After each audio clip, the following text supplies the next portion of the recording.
ወንድ ልጅ ቆረጠ ሲባል ነበር የምንሰማው። ዛሬ ላይ ግን ሴት ልጅ ቆረጠች፣ ለዛውም ውሽሚት ቆረጠች ተቆራረጠች። ጋይስ የብሬን ነው የምላችሁ።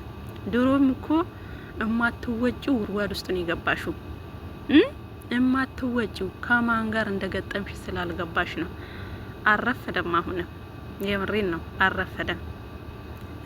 ዛሬ ነው እንደ አብርሃም ለልዑሌ እንደሚያስፈልገው የገባሽ። እስከ ዛሬ ልጅሽን አሳድጊ፣ ከልጅሽ ጋር ጊዜ አሳልፊ፣ አብርሃም የራሴ ነው ብለሽ ስጎርሪ ነበረ። እውነት ለመናገር ትተነዋል፣ ሁሉንም ትተነዋል። ግን አንቺ ልብ ገዝተሽ በዚህ ልክ መተሽ ይቅርታ መጠየቅሽ ራሱ ትልቅ ነገር ነው። ሩታነቴ ደግሞ ህይወቷ ነው። ገባሽ?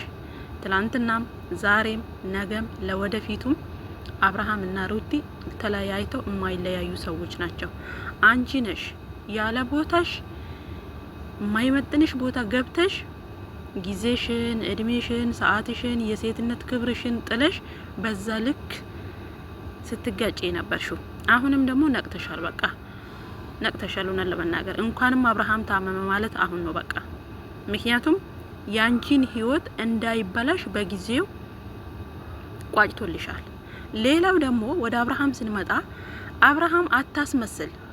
ከካሜራ ጀርባ ቤት እየተመላለስክ ለሩታ የልብ እየሰጠ እዚች ጋር እኔ ለሌላ ጊዜ አግኝኝ ብቻዬን ሲሆን ወይ ደውይልኝና እኔና አንቺ ብቻ ተገናኝተን እናውራ። ምንድነው እንዴ? አትወስንም እንዴ? አንተ ወንድ ልጅ አይደለህም እንዴ? ምንድነው መሽለጥለጥ ከካሜራ ጀርባ?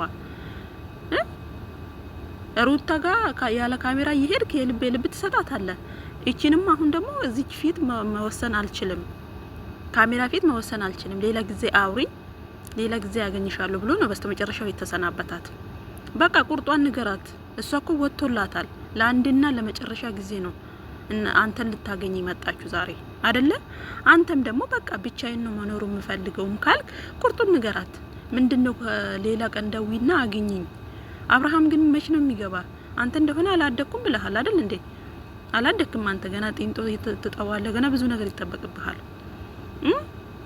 ሩቲ ግን ይመችሽ፣ የምሬን ነው። ምክንያቱም ይሄ ትዳር በቀላል እዚህ ደረጃ እየደረሰ አይደለም። በጣም ብዙ ውጣ ውረድን ያየችበት፣ ብዙ ፈተናዎችን ያሳለፈችበት፣ ብዙ ነገርን ያጣችበት፣ ብዙ ነገርን ያገኘችበት ህይወት ነው። ይሄ ህይወት ማለት ነው። ገባሽ? ዛሬም አረፈደም፣ ነቅተሻል። እንኳንም በሰላም ወጣሽ። ነገር ግን አብርሃም አታስመስል